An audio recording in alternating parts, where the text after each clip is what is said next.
Salut mes petits chimistes, aujourd'hui on va voir les énols et énolates.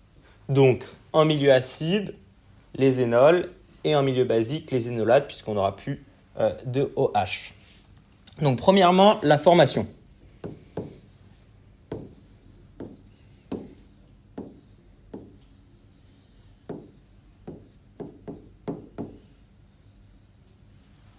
Donc on va partir d'une cétone puisque justement on parle d'équilibre céto-énolate, c'est pas pour rien. Donc hop, une cétone, je vais vous mettre l'oxygène en rouge et on va prendre une cétone classique donc qui va porter 2 CH3. Puisque vous allez voir justement que c'est important que au moins un des deux carbones qui est en alpha porte un hydrogène. Donc on rappelle, on est en milieu acide, donc dans le milieu logiquement on va avoir des protons. Et comme notre oxygène a deux doublets non liants, H+, l'oxygène va tout simplement venir attaquer le proton et on va arriver à, ici on met bien une double flèche puisque c'est un équilibre.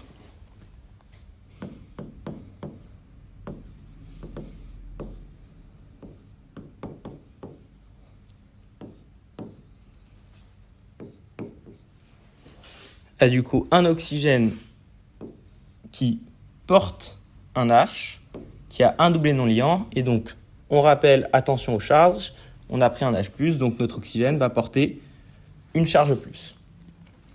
Et c'est là que ça va être intéressant, c'est que justement ici on a des H, on est en milieu acide, donc on va pouvoir relarguer un proton, et de ce fait récupérer des électrons pour l'oxygène, en créant une double liaison ici, et en donnant ces électrons à l'oxygène.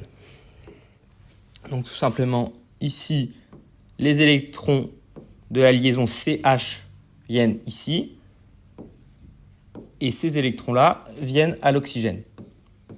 Et on se retrouve toujours une double flèche, car c'est un équilibre, avec notre double liaison, qui dans notre cas, comme on est sur une cétone qui de base était symétrique, aurait pu aussi bien se faire sur ce carbone-là ou ce carbone-là.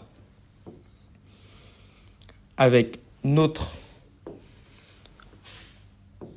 OH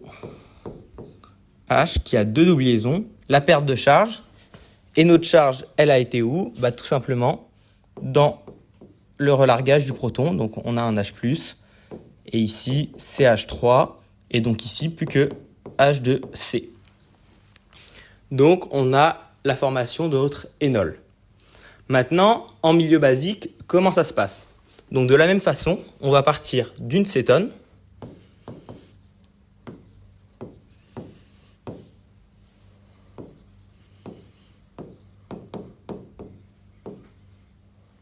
Hop. Donc on va prendre exactement la même cétone.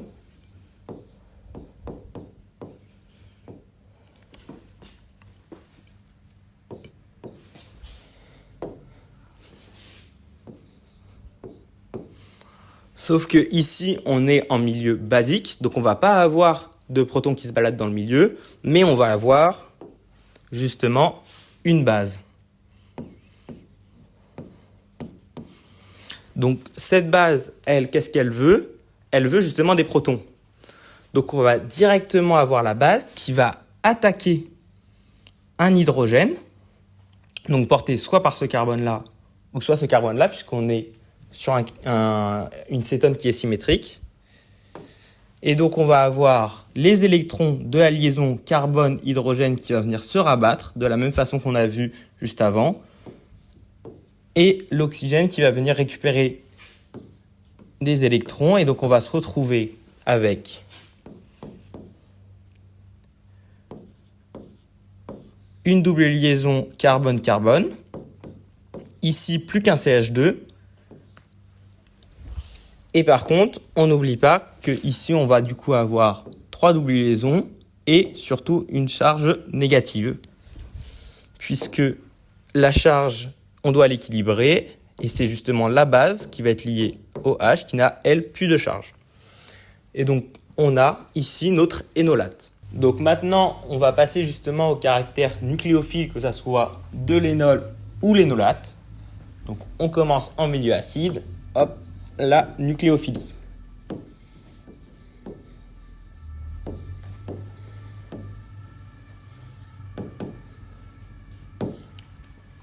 Je viens tout simplement réécrire mon énol.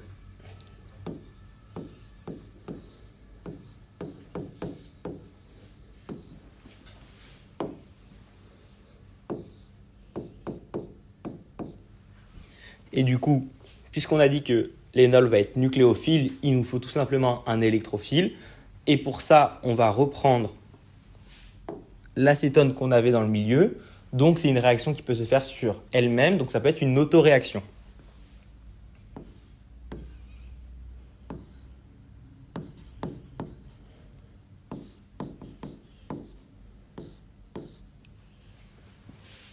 Et cette fois-ci, juste pour les différencier, je vais vous mettre l'oxygène en bleu. Comme ça, on voit la différence, mais je vous rappelle que ça reste la même molécule. Donc maintenant, on va reprendre les bases. On a un électrophile, puisque ici, comme d'habitude, on a l'oxygène qui tire, donc ici un carbone qui est en manque d'électrons. On a un nucléophile, puisque ici, on a justement une double liaison carbone-carbone, donc un surplus d'électrons, et aussi ici 2 doublets non liants portés par l'oxygène. Donc on va avoir notre nucléophile. Hop, excusez-moi. Je vais me remettre en noir. Qui va venir attaquer notre électrophile. Et ça va nous permettre de former ici. Donc, on fait attention à ne pas oublier des doubles liaisons, à ne pas oublier des carbones. Ça peut être une erreur qui est assez facile à faire.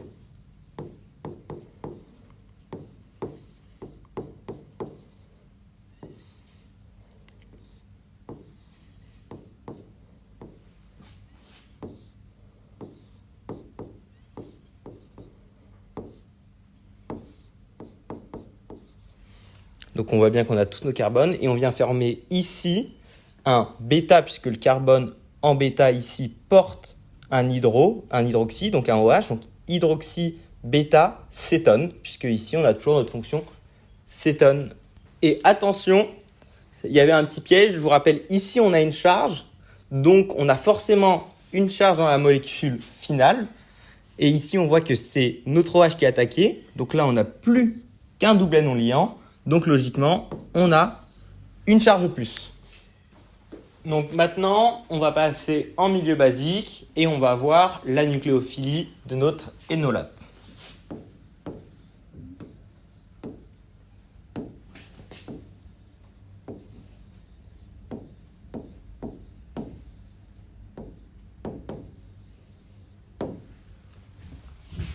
Donc, on reprend notre énolate.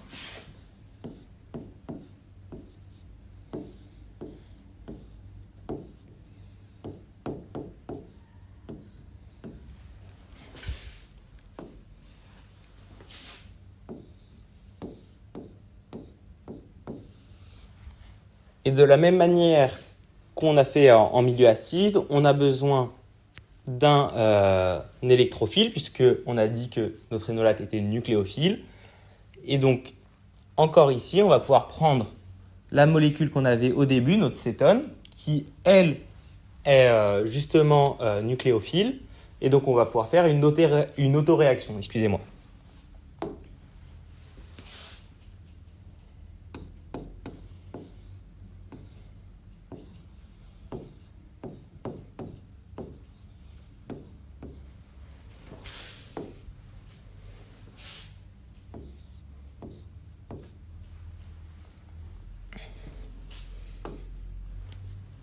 Donc, c'est le même mécanisme. On va avoir ici nos électrons et notre nucléophile qui va tout simplement attaquer le site électrophile. Et ça va nous permettre de former cette molécule.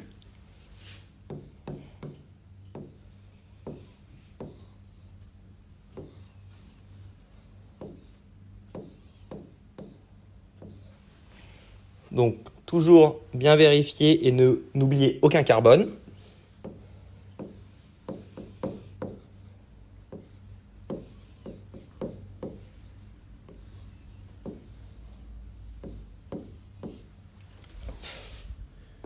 Je vais mettre en bleu, je vais mettre du coup uniquement la charge en bleu. On rappelle que ici, on a un déplacement d'électrons, donc le moins va se retrouver sur cet oxygène qui est celui qui est en bleu. Et notre oxygène rouge va du coup perdre sa charge, puisqu'on va avoir la création de cette double liaison.